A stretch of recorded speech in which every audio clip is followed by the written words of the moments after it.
Boa noite a todos. Estamos novamente aqui, mais uma vez, reunidos para o nosso estudo do livro Caminho, Verdade e Vida. Hoje nós vamos falar do item 29, que é contentar-se. Mas antes de iniciar o estudo, vamos fazer a nossa prece de harmonização. Tá? Nosso irmão Flávio vai abrir, não é?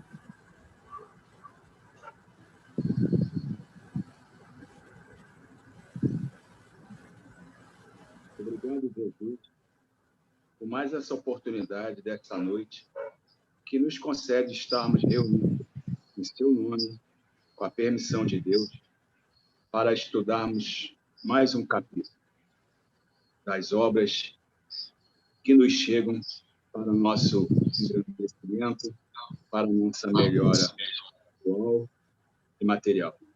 Obrigado por essa oportunidade e que todos nós possamos daqui sair bem melhores de quando chegamos. Nós encarnados dentro do estudo e os desencarnados que participam também desse estudo. Graças a Deus e graças a Jesus. Graças a Deus. Vou colocar aqui na tela, tá? Eu estou com o celular aqui também, aí quando você colocar na tela, eu vou ver se vai bater junto com o meu aqui. Deixa. Então. Todos vendo? Ok. O título é Contentar-se. Aí a primeira pergunta que eu faço é: será que os seres humanos estão contentes com a vida que levam? Estão contentes com estar aqui habitando a Terra? Será que nós estamos contentes com tudo que nos é colocado, as dificuldades, as virtudes, as vitórias, né? Será que a gente está contente com isso? O que vocês acham? Não digo isto como por necessidade, porque já aprendi a contentar-me com o que eu tenho. E aí?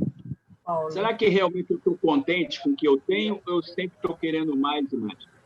É uma questão complicada, né? Porque nós, graças a Deus, nós temos mais um entendimento, nós temos mais uma compreensão, mas não quer dizer que a gente está livre disso. Com certeza, não. É só olhar um exemplo simples, né? O nosso guarda-roupa. A gente está lá com roupa lá que... Eu já coloquei isso até no grupo de estudo da tarde, que a gente já não usa mais ou menos há uns 2, 3, 4 anos. Não é meses. Anos. Já deu, botou naftalina, botou não sei o quê, botou para tirar cheiro, para dar alergia, diminuir o ácaro, não sei o quê, mas o troço continua lá. Ah, porque amanhã no Rio de Janeiro vai fazer frio. Ah, porque amanhã no Rio de Janeiro vai fazer calor. Ah, porque eu vou num casamento daqui a 3 anos. Daqui a 3 anos eu vou num casamento e vou vestir essa roupa. E assim vai a roupa, assim vai o mantimento que é jogado fora. O resto de comida, é água que é desperdiçada.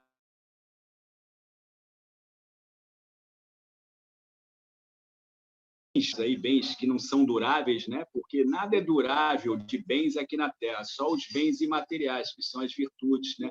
O que a gente leva na mala, né? O que a gente faz de bom e de bem. Mas o resto é perecível, estraga, né? Por exemplo, uma garrafa PET dura mais ou menos 100 anos, ou seja, tudo na vida tem uma vida útil. Tem um começo e tem um fim. Vai ser tudo transformado em alguma coisa que nem na química diz, né? Na química nada se cria, nada se perde, tudo se transforma. Então será tudo transformado. Mas será que a gente consegue ainda ter e se contentar com o que a gente tem? Graças a Deus nós, né, temos essa consciência. Mas se nós buscarmos lá no nosso fundo mesmo da alma, lá no fundo da criação do espírito e da nossa elevação, a gente está muito apegado a algumas coisas ou a muitas coisas, depende de cada um. Eu, no meu caso, ainda se apego a muita coisa. Já me apeguei muito mais, como nós aqui já se apegou a muito mais, com certeza. Hoje a gente consegue desapegar menos, mas ninguém quer ser Chico Xavier. E só tinha 2 pecinhas, 3 pecinhas de roupa, com aquela simplicidade e humildade que se conhece. Mas, é o que eu estou falando, a gente ainda traz muita coisa, né? Muita mazelas de outras vidas, porque, de repente, nós não tínhamos, passamos a ter, demos valor àquilo que nós tivemos. Só que o valor é errado. Aquilo que nós tivemos era para aquela vida. E aquele sentido que a gente deu é algo que é superior àquela vida, é algo mais que não poderia ter naquela vida. A gente tem que enfatizar a posse, entre aspas, dentro do equilíbrio, mas não o que a gente vê por aí, ou até mesmo na gente, quando a gente abre o armário, né? O guarda-roupa, eu dou esse exemplo bem claro, que é o exemplo mais claro que tem, e a gente vê aquela quantidade de peças de roupas que não são usadas, que poderiam ser beneficiadas para um público de rua, né? Para um asilo, para uma outra tipo de ajuda compatível para aquilo que realmente é. E a gente fica se apegando a essas coisas. Então, ela pergunta aqui, ó, não digo isso como necessidade, porque já aprendi a contentar com o que eu tenho. Será mesmo que a gente está contente com o que tem? O que vocês acham?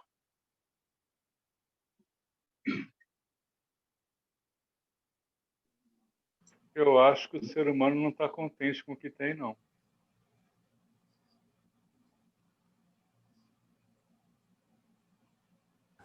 Fala, Janete. Eu acho que a gente está tentando, né, colocar em prática isso que a gente estuda na doutrina espírita, que é tentar se contentar com pouco no sentido do necessário, né? Porque é o necessário que a gente deveria buscar, e não o supérfluo. Eu acho que quando a gente começa a buscar isso, não ficar comprando coisas desnecessárias, né? Assim, tentando já vencer essa questão até de comprar porque está mais barato, ou porque as outras pessoas têm, eu tenho que ter também. A gente já começa a trabalhar isso e vencer esse consumismo, né? Exagerado que só traz, assim, eu acho que só aumenta cada vez mais a nossa ansiedade de ter. Porque o importante mesmo é a gente procurar se contentar com pouco, com o necessário. Eu acho que a palavra é essa, né? O necessário. O suficiente, né? O suficiente, né? Exatamente. A gente fica pensando, ele falou na questão das roupas. Quanto mais roupa você tem, já notou a dificuldade que é para escolher? O Chico não tinha essa dificuldade, né? Porque só tinha duas. Imagina você ter só 2 peças ou 3, né? Calçados. Então, é só aquela. Mas quando você tem mais opção, você fica, né, em dúvida. Então, é por aí mesmo. É verdade. E será que a gente sabe de que é necessário? A gente já tem esse entendimento, o que é necessário para a gente? O que é necessário para você? Será que é o mesmo necessário para mim? Eu estou falando em todos os aspectos, não estou botando na roupa, não. Eu estou falando, então, o que é necessidade para o ser humano?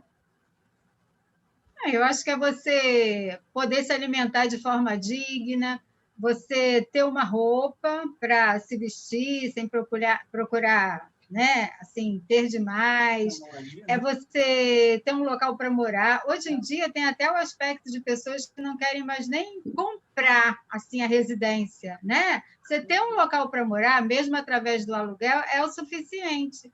É você se relacionar bem com as pessoas. Eu acho que isso tudo é a busca.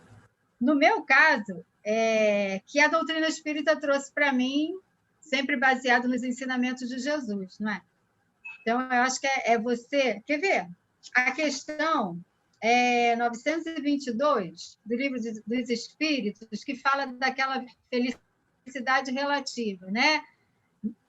Felicidade para um e infelicidade para os outros. Aí o Kardec pergunta para os espíritos, mas haverá, contudo, alguma soma de felicidade comum a todos os homens? Aí eles respondem, com relação à vida material, é a posse do necessário, e com relação à vida moral, é a consciência tranquila e a fé no futuro. Né? Quer dizer, se você consegue viver em paz, com você mesmo, com as pessoas com quem você convive, né? Com seus atos, você está agindo de uma forma legal com todo mundo, tem fé nesse futuro, na vida futura, como a Anselma falou outro dia, a gente está muito mais na matéria, né?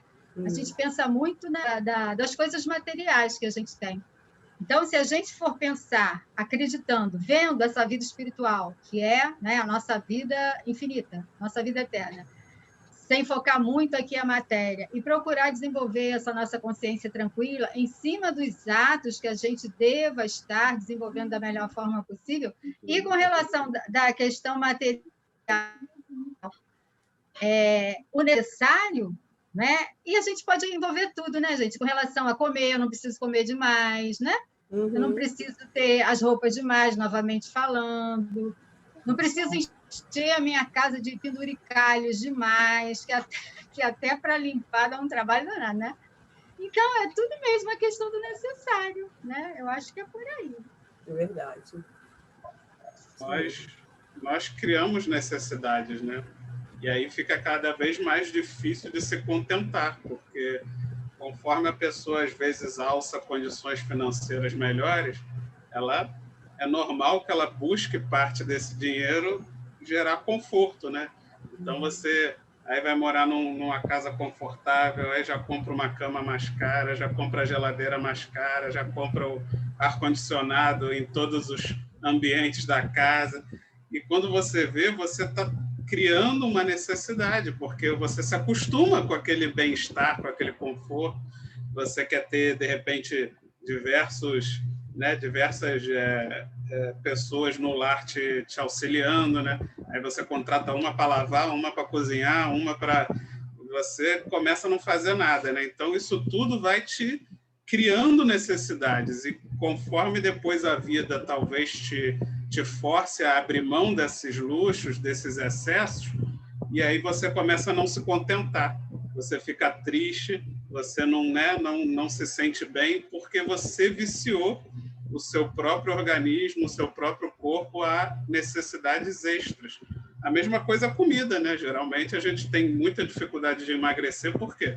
Porque a gente vicia o organismo ao açúcar, à besteira, e aí quando você tenta cortar esses excessos, você sente uma necessidade muito grande. Então, já a nossa própria invigilância, né, é que vai gerando necessidades para dificultar o nosso contentar-se com o pouco, né, com o que realmente é necessário.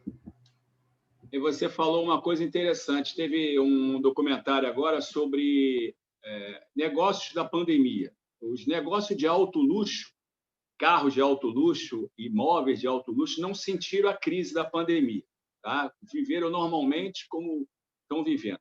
E aí eles estão fazendo agora, criando essa dependência que você falou, prédios de alto luxo aqui no Brasil, com controle total de você fora de casa. Ou seja, você dentro do seu celular, na rua, onde você estiver, você pode estar até na Austrália, você consegue resolver problemas no interior da sua casa, onde você mora, em São Paulo, Santa Catarina, Rio de Janeiro, não tem problema nenhum.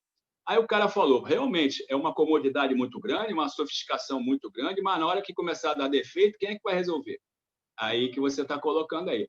O cara criou facilidade, mas, ao mesmo tempo, trouxe a dificuldade para ele. Ele não pensou na dificuldade, porque daqui a pouco vai dar defeito, vai ter que ter alguém para resolver, porque ele não vai poder resolver, ou porque não sabe, né? Ou porque não teve orientação, não estudou para isso, não tem um manual, né, da situação, não vai poder resolver, e aí vai ter que começar a acionar profissionais, então vai criar uma dificuldade. Aquele conforto dele já vai criar uma dificuldade muito maior do que ele chegava lá com a chave, abria a fechadura, entrava e acabou. Chegou no apartamento ou na casa dele. É o que você está falando. E foi até um documentário isso aí nessa semana, sobre uma reportagem sobre isso. Não tiveram crise na pandemia. Não, a parte de luxo, seja de carros, joias, roupas, não souberam ter crise.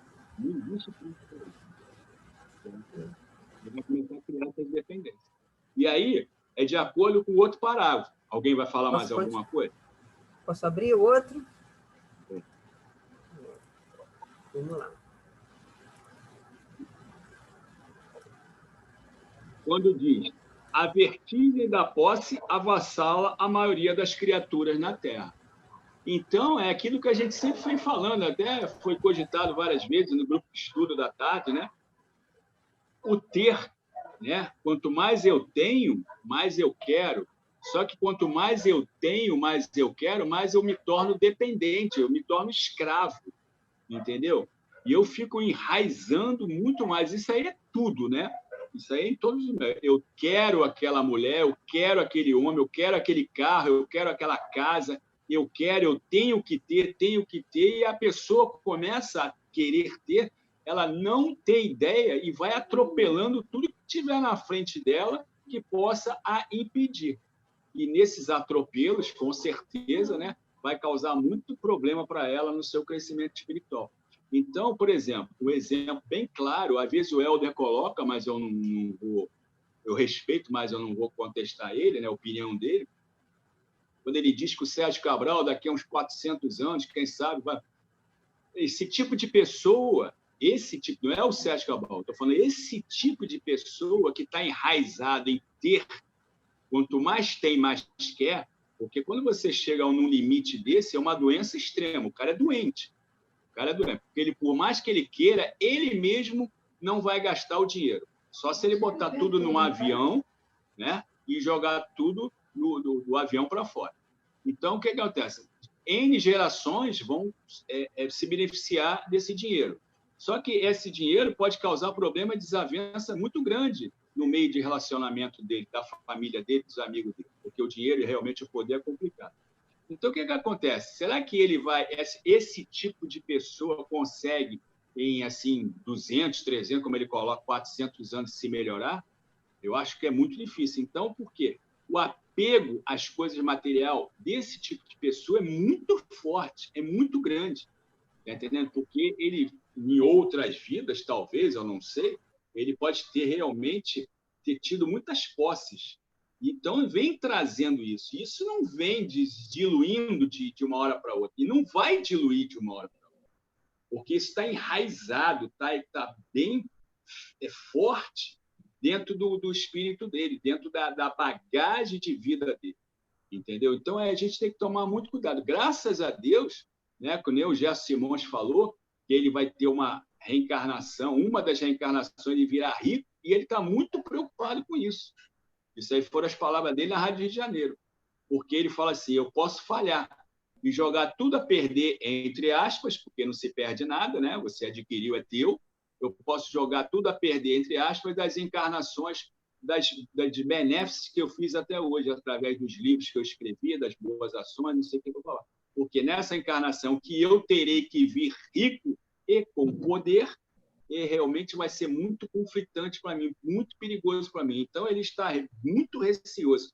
E olha que é uma pessoa que está ligada ali direto, né, nas comunicações espirituais, que escreve N livros, tá entendendo? Imagina nós, mortais, né, vamos botar assim, que a gente não tem o conhecimento que eles têm, ou eles não têm a bagagem que eles têm. Entendeu? Então, a gente sabe que vou jogar na Mega Sena que no final do ano são 300 milhões. Opa! Mas se eu ganhar sozinho, será que vai ser bem para mim ou vai ser mal para mim ganhar 300 milhões? E eu, como espírita, não podia dividir isso aí para 300 milhões? Não podia dividir para 300 milhões de pessoas? Cada um ia ganhar R$1. Não é? Será que alguém pensa assim? Deu para entender onde eu quero chegar? Não, eu quero ganhar os 300 milhões. Ah, porque se eu ganhar os 300 milhões, eu vou ajudar o orfanato X, a creche Y, vou comprar um monte de cadeira de roda, mas e se não ganhar? Vai ficar todo mundo sem cadeira de roda, sem ajuda no asilo, sem ajuda na creche? Então, você une uma coisa com a outra, você interliga. Se eu ganhar, eu faço isso. Se eu não ganhar, eu não faço nada. Entendeu? Esse que é o problema dessa vertigem da porta. E a pessoa fica louca, desesperada, sempre querendo mais, o mais e mais. Esse que é o perigo, realmente. E aí você descamba realmente para uma avalanche de problemas de resgates futuros, quando você realmente se desequilibra nesse sentido. Alguém fala? Eu queria só um comentário. Há uns 2 ou 3 meses atrás, eu assisti um vídeo mostrando a adega do Sérgio Cabral. É impressionante. Salas e salas e salas e mais salas cheias de bebida, mas bebida importada, bebida finíssima, salas, salas e mais salas. Eu digo, gente, Para que isso? Não tem nem condições de usar tudo, né? Não, e o desperdício desse dinheiro também, né? Primeiro que não vai beber isso tudo. E segundo que o desperdício, né? Quanto dinheiro foi gasto nisso? E pessoas passando fome, né? Aquilo me corta o coração, realmente é complicado, muito difícil. Né? Alguém mais quer falar alguma coisa? Alguém mais? Comentário? Podemos prosseguir, então? Não, deixa eu só fazer um comentário. Uma vez pode eu vi uma falar, reportagem. Eu vi uma reportagem sobre esses ganhadores da loteria, né? E aí tinha um rapaz que ele ganhou muito dinheiro, ganhou, não sei se ganhou sozinho ou ganhou mais alguém, só que ele ganhou muito dinheiro. E aí ele foi tudo desperdiçado, porque assim, ele comprava motos, a moto quebrava, ele não mandava consertar, não, comprava outra. E isso o dinheiro foi indo embora, foi indo embora. Agora, quando apareceu a reportagem, ele estava trabalhando num bar, morando de favor. Ele não foi capaz de comprar uma casa para a mãe dele que estava ajudando a ele com a pensão dela. Quer dizer, é esse apego que a gente, né, que as pessoas têm, e é o que o Flávio estava falando mesmo, né? A gente, quando não tem, a gente fala, se ganhar, vai ajudar. E se não ganhar, não faz nada. E muita gente ganha e não faz nada, né? Então, assim, a gente vê como a gente desperdiça, né? Como a gente desperdiça uma vida inteira, né? Uma oportunidade, né? De nos melhorar, né? Por causa de poder, por causa de dinheiro. Infelizmente, as pessoas são muito enraizadas com isso, né? Ainda é a ganância, né? É aquilo que o Flávio pergunta, qual é a necessidade? Onde é que, o que nos torna contentes, né? Qual é a quantidade? O que é suficiente para nós, né? Quer dizer, ter muito dinheiro, será que é suficiente? Ter salas e salas de adegas, isso aí é o que vai dar toda a felicidade para uma pessoa, né? São essas questões que estão sendo levantadas, né, com relação a isso, né? Podemos continuar, Flávio? Oi? Deixa só. Geralmente, geralmente o dinheiro ele acaba tendo um poder reverso a esse do que o Flávio falou, que a gente costuma achar que vai ter, né? Porque a gente pensa exatamente, vou ganhar na loteria, eu vou poder fazer maravilhas, vou poder ajudar todo mundo, mas geralmente o dinheiro ele tem o poder reverso. Não só o dinheiro, como tudo que a gente tem em excesso, né? Tudo que a gente geralmente recebe em abundância faz com que a gente estacione, né? Isso acontece muito na criação, a gente vê na criação dos nossos filhos, né? A gente sempre aprende o quê? Que a gente não pode dar muito mole para os nossos filhos, que a gente tem que criar eles para o mundo, porque exatamente quando você dá tudo em excesso, de mão beijada, isso geralmente tem um efeito reverso, o efeito de estacionar, o efeito de fazer a pessoa parar, se acomodar e ficar esperando. Então, com certeza, a pessoa que não faz nada no pouco vai fazer menos ainda no muito. Porque se tendo pouco, se na escassez ela consegue ser acomodada e não se coçar para levantar e correr atrás de conseguir algo mais, imagina no excesso, né? Imagina quando ela estiver sobrando. Aí é que ela não vai se mexer mesmo. Não vai fazer nada.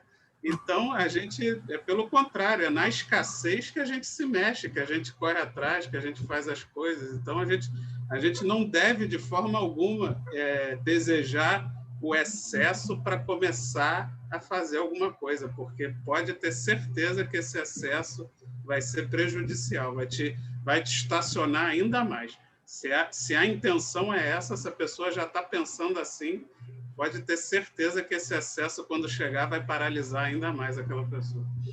E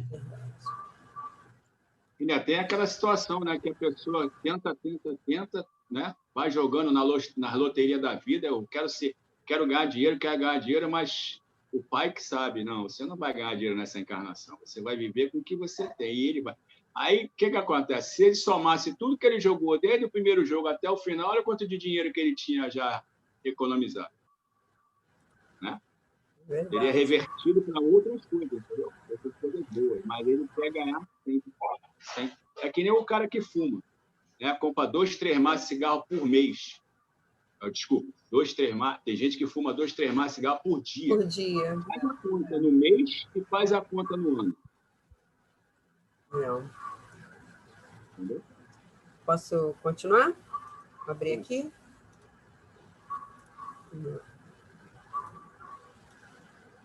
A vida simples, condição da felicidade relativa que o planeta pode oferecer, foi esquecida pela generalidade dos homens. Esmagadora percentagem das súplicas terrestres não consegue avançar além do seu acanhado âmbito de origem.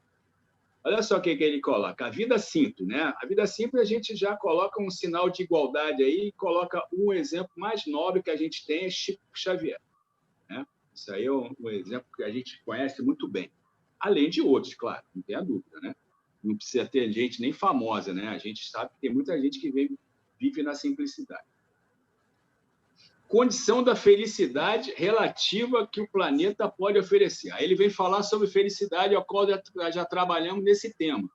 O que é ser feliz e ter felicidade no planeta Terra, um planeta de provas e expiações? Será que a gente tem condição? Ou a gente tem momentos felizes ou momentos de alegrias, de satisfação? Que é ser feliz num planeta de provas e expiações. Que a gente já estudou isso várias vezes no grupo da tarde, onde o mal predomina, é muito complicado. Então, tem que definir o que é felicidade para cada um. O que a pessoa é ser feliz para cada um, ou estar feliz para cada um.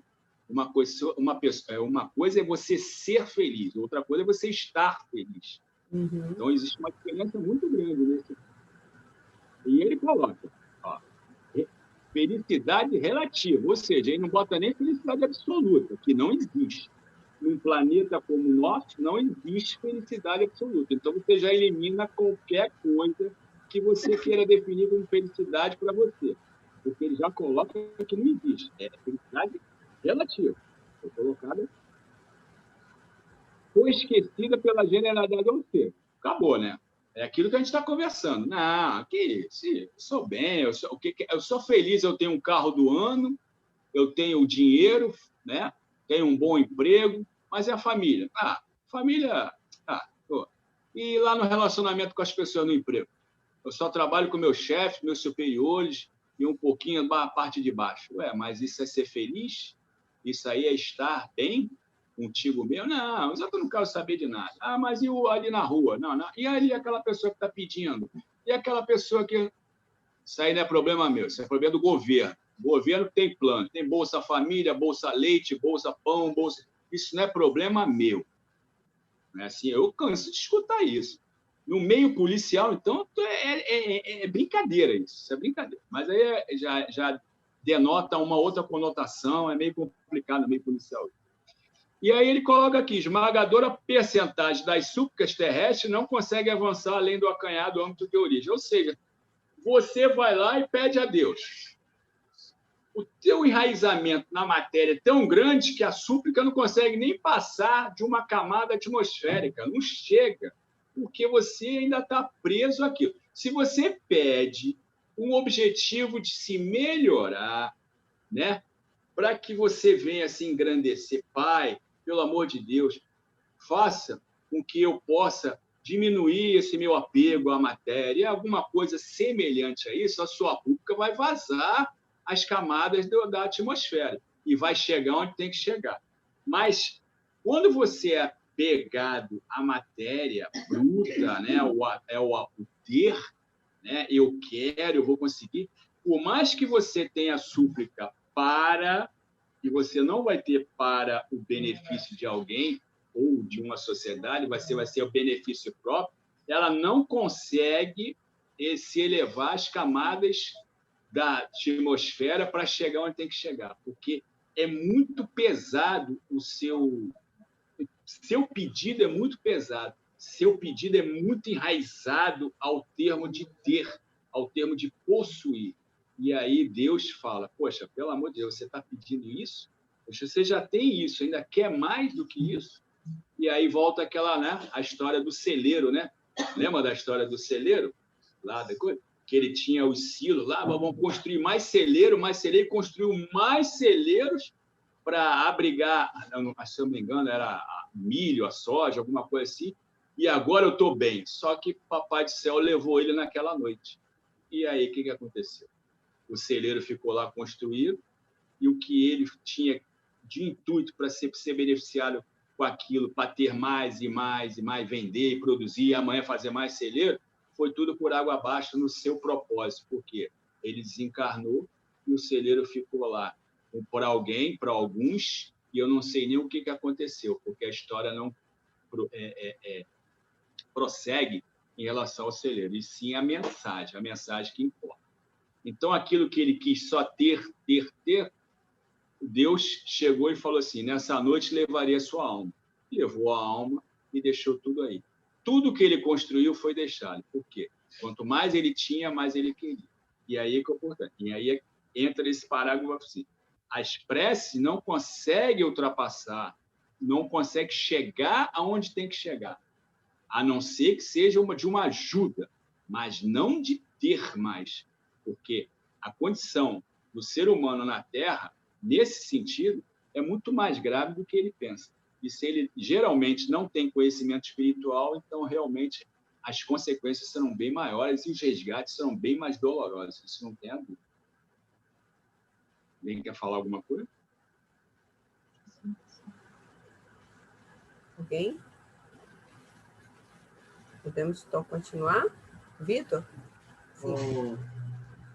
Meu pai sempre me ensinou que mais rico, isso é até do ponto de vista financeiro, né? Não estou nem falando do ponto de vista ainda moral, que mais rico é aquele que gasta menos do que ganha, né? Então, aí ele dava o exemplo, né? Quem é que é mais rico? Uma pessoa que ganha 10 e gasta 5 ou a pessoa que ganha 20 e gasta 30? Né? Então, não adianta nada, você pode ganhar 1 milhão. Se você gasta 1 milhão e 10, você está pobre, porque você está gastando mais do que você ganha, você está gerando uma dívida, né? Então, e é a mesma coisa. Aí, agora, usando esse exemplo para o lado moral, né? Quem é mais rico? Quem tem mais tempo, né? Se a gente considerar, por exemplo, que o nosso tempo é o bem mais valioso de todos, né? Quem é que tem mais tempo? Aquele que se mata para ganhar uma fortuna, para poder amealhar bens materiais, mas como a gente já viu, né, não consegue ter tempo para a família, não consegue ter tempo para nada, ou aquele que se esforça também, trabalha, mas o necessário, porque ele não tem grandes necessidades, ele não precisa ganhar fortunas, né? E como a Janete falou, a gente está vendo hoje em dia muito essa cultura do aluguel, né? Ninguém mais hoje em dia tem tanto aquele desejo de ter um carro, igual quando a gente era mais novo. Eu quero ter um carro. Hoje em dia, depois que veio esse Uber, cada vez mais as pessoas estão naquela de compartilhar, né? Para que eu vou ter um carro só para mim? Custa caro, tem manutenção. E até casa mesmo, né? Os aluguéis estão cada vez também mais baratos. A pessoa fica tendo um monte de imóvel, custa caro, tem que manter. Então, cada vez mais tendo essa cultura de compartilhar, né? De você pagar pelo uso e não ter tanto aquela questão da posse, porque é meu. Casa de veraneio, então, nem se diga, né? Hoje em dia, ninguém mais quer saber de casa de veraneio. É aluguel, né? Os amigos, a família se junta, aí todo mundo dá um pouquinho, aluga uma casa de praia para a família inteira aí, passa o fim de semana. E é isso. Então, quem menos necessidades tem, mais rico é, porque ele precisa ganhar menos para já se estar contente e feliz. E vai acabar, a sala vai fechar. Rapidinho, só uma frase. Então, quem é mais feliz é aquele que precisa de menos, né?